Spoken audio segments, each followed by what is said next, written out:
karamihan ng tao siguro ay curious sa kung anong mangyayari sa kanilang bukas. Hindi kasi natin alam kung ano yung mangyayari bukas, kaya minsan pinipilit nating alamin.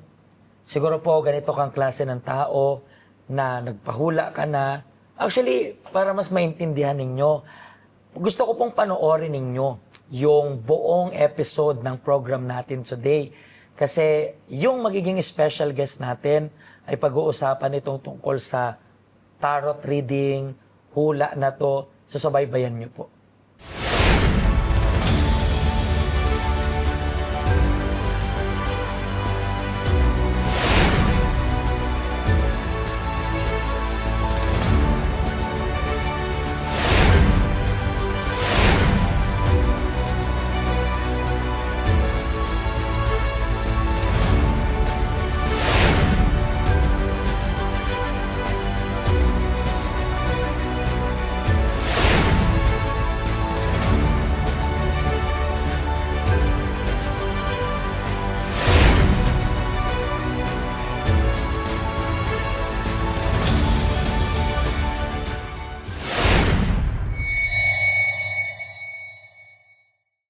At nandito po tayo ngayon at kasama natin yung special guest natin for today. Ano pong pangalan ninyo? Ako po si Christine Catalino po. Ate Christine, gaano ka na katagal na nag-abroad? 6 years po, Pastor. 6 years. Pero taga saan ka talaga sa Sa Pilipinas? Davao Occidental po. Davao Occidental. And then, itong 6 years mo sa abroad, ano yung naging reason mo? Kasi ilang taong ka pala ngayon? 31 po. 31. So, kung 6 years, you were like 25 years old that time. 24 pa lang 24 ako. pa lang. Oo. Sa murang edad, ano yung reason mo kung bakit ka umabot sa point na mag-abroad? Dahil po sa kahirapan, Pastor, at saka marami po akong gusto sa buhay na hindi mabibigay ng parents ko. Tapos gusto ko po magkaroon ng sariling bahay, sariling So, kung paano paikliin, may pangarap ka sa buhay. may pangarap ako sa buhay. May pangarap ka. And saan ka unang nag-abroad? Sa Saudi Arabia po. Saudi Arabia. Pero bakit yun yung unang napili mo? Kasi po wala pong gasto doon. Madali lang po pumunta sa Saudi Arabia.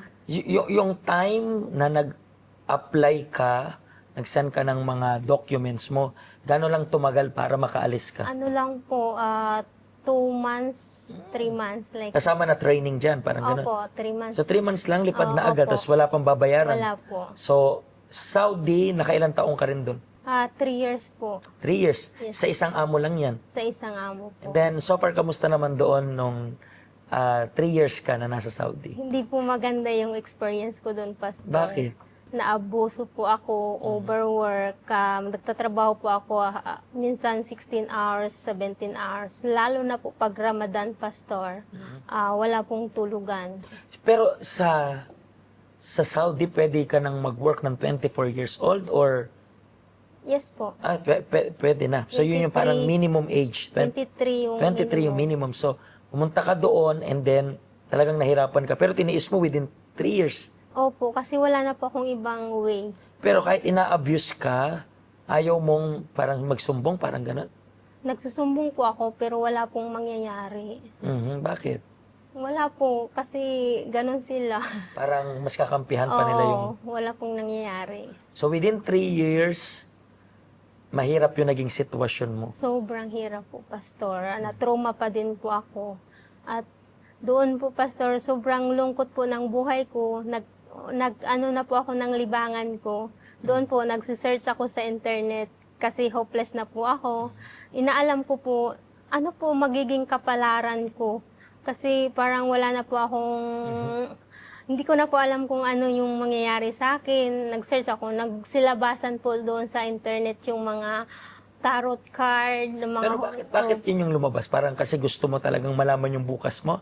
Parang may bumubulong sa akin doon na mag-research ka doon. Doon po nalalaman ko doon may mga tarot card, horoscope, hanggang sa na-addict po ako sa mga ganon. So paano yun? Di ba nakikita mo nga sa phone mo yun nakikita? Oo. Saan yun? Sa Facebook? Ganun? Sa YouTube. Sa YouTube. So, sa YouTube, habang nanonood ka ng something and then, paano ka nawili doon? Ano po kasi, may mga card doon sila, pick up a card. Mamili ka ng baraha kung ano yung pipiliin mo. Magpili ka po doon, tapos ayun po, mabasahin mo hanggang sa, hindi ko po alam na nagre-resonate po sa akin, hanggang sa na-addict po ako, nagkaroon ako ng interesting na, uy, ano kaya mangyayari sa akin bukas, sa susunod na araw? Ano ba talaga, magka-boyfriend pa ba ako? Yayaman ba ako? Ano kayang bukas ko? Ganon. So ano yun, habang napapanood mo, kinontak mo ba yung... Opo, yung Kinontak mo? na-addict na po ako. Gusto ko na yung magpa-private message kasi sa So, iyo. ikaw mismo eh, Oo. parang ikaw yung huhulaan. Opo, message ko na po yung mga link nila, kukontakin ko na po yung fortune teller. Doon po, may bayad po, Pastor. Magkano rin? Yung pinakamura na po yun, 1,500 sa 45 minutes po. Teka lang, bakit ang tagal naman? 45 minutes, parang... Kasi po, general reading po yun, may babasahin nila yung finances mo, yung... So parang all aspects na ng Opo, buhay mo. opo. Naalala mo pa kung ano yung unang hula sa'yo, pinakaunang hula? Yes po. Ano yung pinakaunang hula sa'yo? Sabi po sa akin na, ano daw, nasa dark daw ako, magliliwanag daw ako, gaganda daw yung buhay ko po. Ano magliliwanag? Makapag-asawa Blooming, daw, ganon? makapag-asawa daw po ako ng mayaman. So, Kaya na-excited po ako. so sa second time na nagpahula ka, ano naman hinula niya? Kasi syempre excited ka eh. Na-expect mo, makakapag-asawa ka, Ganon blooming din ka. po yung sinasabi. So parang paulit-ulit lang ganun Kaya sinasabi. parang na-excited ako. Kaya nagpaplano na din po ako na pag makaalis ako dito, hahanapin ko yung... Kailangan mo daw hanapin. Oo. Paano kaya hanapin niya na parang Hanapin. mabuhukay? Sabi ko po mag-abroad ako, makakalaya ako dito sa Hong Kong. Ay, makakalaya ako dito sa Saudi. Siguro sa Hong Kong kung mahanap yung sinasabi nila, yayaman ako, mahanap ko yung mayamang lalaki. Nakailang beses ka rin na nag-consult sa ganyan? Sa 2 beses po, but more on pick up a card po ako. Tsaka, lagi na po ako sa mga pick up cards sa online. Hanggang po sa araw-araw, gabi-gabi na po ako laging nanonood dyan. Kahit nagtatrabaho po ako, nanood po ako ng tarot card. Kasi gusto ko malaman next week, susunod na buwan kapalaran ko, may blessing bang darating sa akin. Tsaka makakauwi na ba ako sa Pilipinas, ganun po.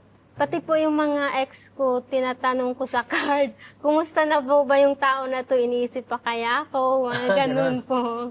Sobrang na-addict po talaga ako. Hanggang sa umaabot po na may mga lumalabas din po doon na, gusto mo bang matuto magbasa nito? Gusto ko na po aralin paano magbasa ng tarot card.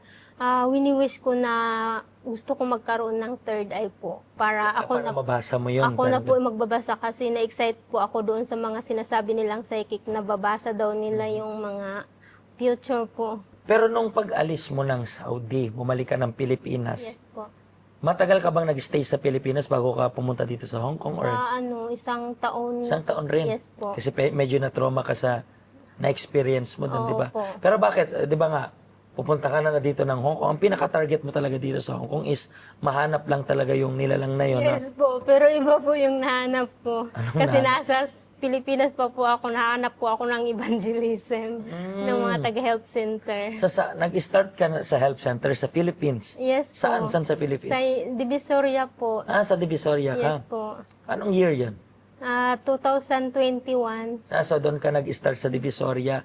And gano'n ka rin katagal na umaattend doon sa health center natin sa Divisoria? Sandali lang po ako doon Kasi kasi paalis ka na yun dito. nagbatangas po ako kasi hindi po magpapasok yung Hong Kong dati ng kasi pandemic.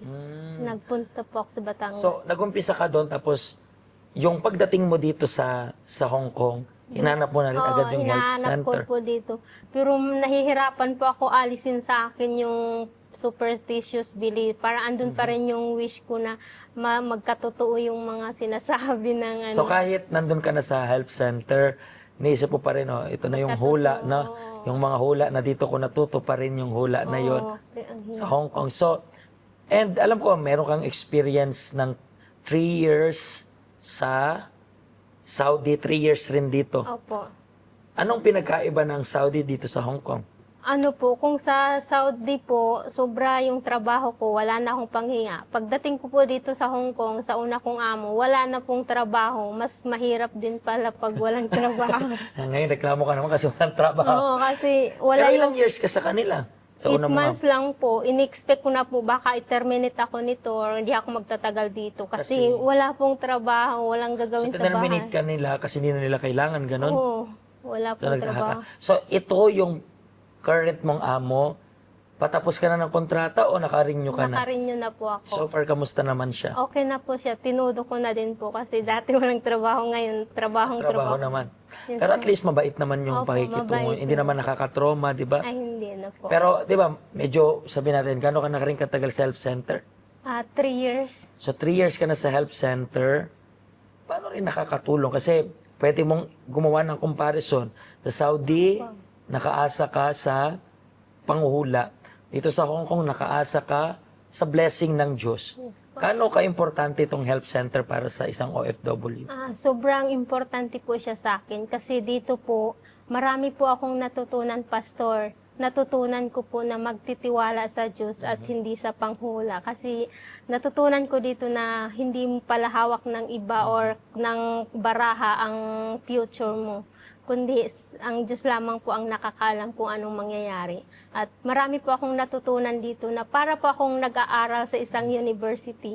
Hindi lang po sa knowledge, bagkus nagkaroon po ako ng talino. Nag-iba po yung pananaw ko sa buhay at yung nawala din po yung emotional ko. Parang nagkaroon ako ng bagong identity po. Nice. Kasi Oo, yung sinabi mo na merong transition doon. I believe kasi, hindi lang ikaw yung nakakaranas ng gusto magpahula, na-addict na sa panghula. Actually, may mga listeners tayo ngayon na nanonood sa atin na siguro po meron rin kayong pinagdadaanan ganito. Gusto nyong malaman yung hinaharap pero nai-stress kayo. Inaatake kayo ng anxiety ninyo kasi you want that to happen as soon as possible. Pero hindi naman ganyan. So, lagi nyo pong tandaan, ang pinakamagandang future nasa kamay ng Panginoon. Kapag natutunan niyo yung ginawa niya na magtiwala sa Panginoon, magiging ayos yung lahat. Visit lang po kayo sa health center namin. Nandito kami, hindi para hulaan kayo, kundi para tulungan kayo. Maraming salamat po sa pag-special guest. I believe marami ka pong natutunan ng mga kababayan nating Filipino. Hindi lang dito sa Hong Kong, kundi saan mang sulok ng daigdig. Yes, Okay, maraming salamat po. Kung hindi nyo pa po ito na-share, please pa-share po ng link ng program na ito. Pagpalain po kayo ng Diyos. Hello, ako po si Pastor Joshua dito po sa UCKJ Health Center dito po sa Hong Kong. At yung mga napanood nyo pong testimony ay mga testimony ng mga OFW dito sa Hong Kong. Pero I believe makaka-relate rin naman kahit nasaan po kayong bansa. Basta OFW. Ang health center po natin ay walang pinipiling religion. Base na rin po sa name, Health Center. Kung kailangan nyo po ng karagdagang information, nandito lang po sa baba lahat ng information na kailangan ninyo. Kontakin nyo lang po kami at magiging masaya po kami na matulungan ka, ma-assist ka, nasaan man po kayong bansa. Pagpalain po kayo ng Diyos.